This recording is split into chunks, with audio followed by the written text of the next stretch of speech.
Hello, everybody. This is Dean, and I'm coming to you today with a cruise pit stop that I made on my way to Port Palm Beach.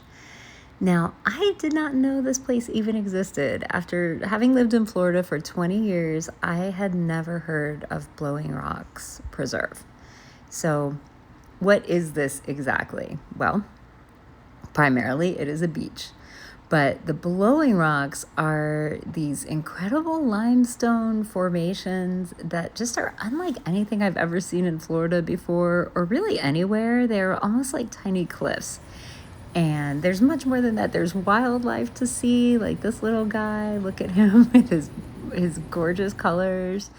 And there's also something called the Holly Education Center, where you and your family can go and learn about different ecological systems in Florida, the coral reefs, types of coral, types of shells, seagrass beds, and something called an oyster reef, which I had never heard of, but I love oysters, so I was very excited to learn about it.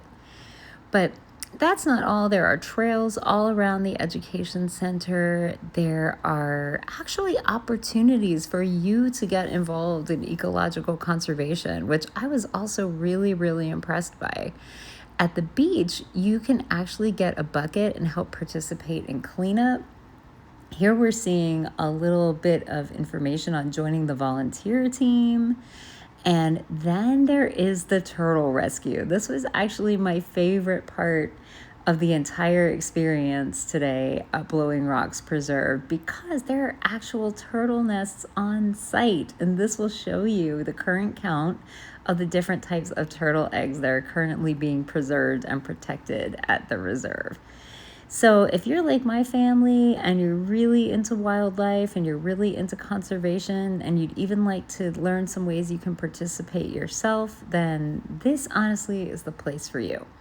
But what if you just want to go to the beach?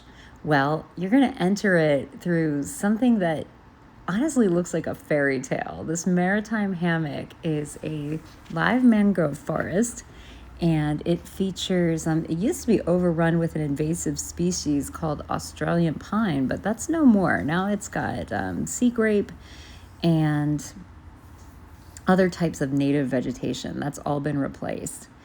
And then you will get to the actual beach, which you'll see the star of the show, the Blowing Rocks.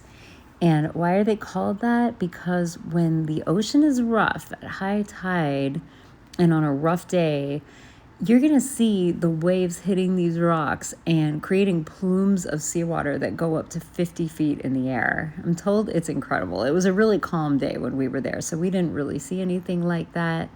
But just the beach itself was breathtaking and not like anything I've really seen in Florida. In fact, it reminded me more of a beach that you might see in the UK, England, Scotland, those kinds of more northern coastlines. I think it helps that it was overcast, that it wasn't your typical super sunny Florida day. But all in all, this was a really great experience. I love the conservation aspect that we got to be a little tiny part of. And I just love the beautiful view and how unusual it all was for Florida. I've never seen anything like it, and I really hope you get to explore it yourself sometime soon.